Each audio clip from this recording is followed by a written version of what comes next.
အင်္ဂလန်နိုင်ငံပြတိုက်ထဲရောက်နေတဲ့မြန်မာနိုင်ငံရဲ့အဖိုးတန်ရှီးဟောင်းပစ္စည်းများကိုယ်နိုင်ငံရဲ့တမိုင်းဝင်အမွေအနှစ်တွေကိုကြည့်ဖို့အတွက်ကိုယ့်မြေပေါ်မှာရှာမရပဲမိုင်မောင်းထောင်ချီဝေးတဲ့အင်္ဂလန်နိုင်ငံအထိသွားကြည့်ရမယ်ဆိုရင်ဘယ်လိုတောင်ခံစားရပါမလဲ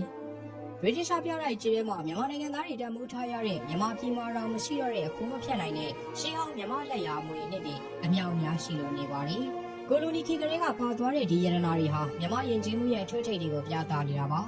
ဗြိတိရှပြတိုက်ရဲ့မှန်မီရိုရီနောက်ကမြန်မာကုံဆောင်ရှားပါပစ္စည်း၅မျိုးအကြောင်းကိုလေ့လာကြည့်လိုက်ကြရအောင်ပါ။အဆုံးနဲ့ဒီအရှားဆုံးကတော့ပြူခိကရွှေစင်းသူတော်ပဲဖြစ်ပါတယ်။လူငယ်တွေ900စုကနေ1000ရာစုဝန်းကျင်ပြူမျိုးပြနိုင်ငံတွေထုံးကားစဉ်ကထုတ်လုပ်ခဲ့တဲ့ဒီစင်းသူတော်ဟာရွှေစစ်စစ်နဲ့ပြုလုပ်ထားတာဖြစ်ပြီးပြူလူမျိုးတို့ရဲ့အနုပညာနဲ့ဂိုးဝယ်ယုံကြည်မှုကိုအထင်အရှားပြသနေပါတယ်။မြန်မာပြည်မှာပြူခိလက်ရနေငယ်တာကျန်ရှိတော့ချိန်မှာအဲ့ဒီရွှေစင်းတူတော်ဟာအင်္ဂလန်ပြတိုက်ကြီးရဲ့အာရှပြကမ်းမှာအတောက်ပဆုံးရှိနေတာကဝမ်းနည်းစရာကောင်းတဲ့ဆွဲဆောင်မှုတစ်ခုပါပဲ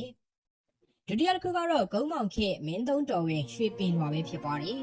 အလောင်းမင်းတရားကြီးကဗြိတိရှဘုရင်ဒုတိယမြောက်ဂျော့စီကို1956ခုနှစ်မှာဘေးပို့ခဲ့တဲ့ဒီစာလွာဟာရွှေပြားပေါ်မှာစာသားတွေနဲ့ထွင်းထုထားရုံနဲ့မကဘဲနဲ့ဗရမ်များတွေနဲ့ပါစီချဲထားတာပါ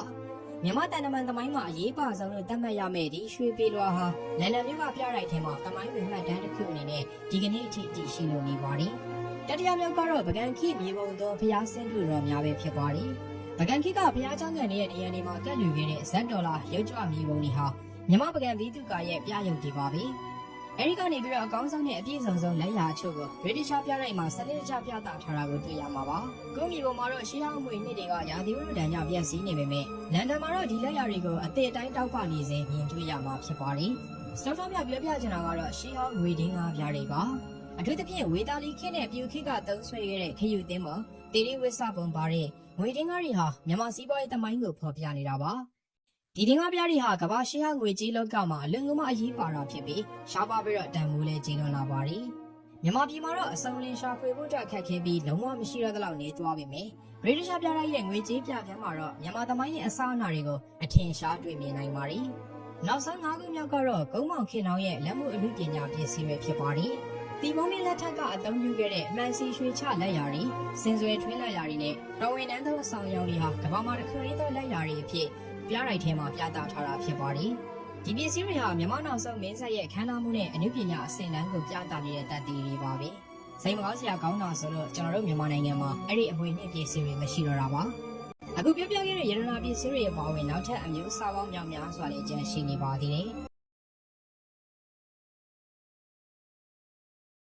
မြန်မာနိုင်ငံအတွက်ဒီရှီးဟောင်းပစ္စည်းတွေကဂုဏ်ယူစရာဖြစ်တယ်လို့တစ်ဖက်မှာလည်းကိုယ့်မြေပေါ်ကိုပြန်မရောက်နိုင်တော့တဲ့အတွက်နှစ်မျိုးထောက်တာစရာအမွေနှစ်တွေဖြစ်ကျန်ရှိနေမှာပဲဖြစ်ပါတယ်။အဆုံးထိကြည့်ရှုအားပေးတဲ့အတွက်ကျေးဇူးတင်ပါတယ်ခင်ဗျာ။ဒီဗီဒီယိုလေးကိုသဘောကျရင် like လုပ်ပြီးနောက်ထပ်သမိုင်းကြောင်းတွေကိုစကြည့်ဖို့ channel လေးကိုလည်း subscribe လုပ်ထားပေးပါဦးဗျာ။အားပေးသူတိုင်းကိုကျေးဇူးအထူးတင်ရှိပါတယ်။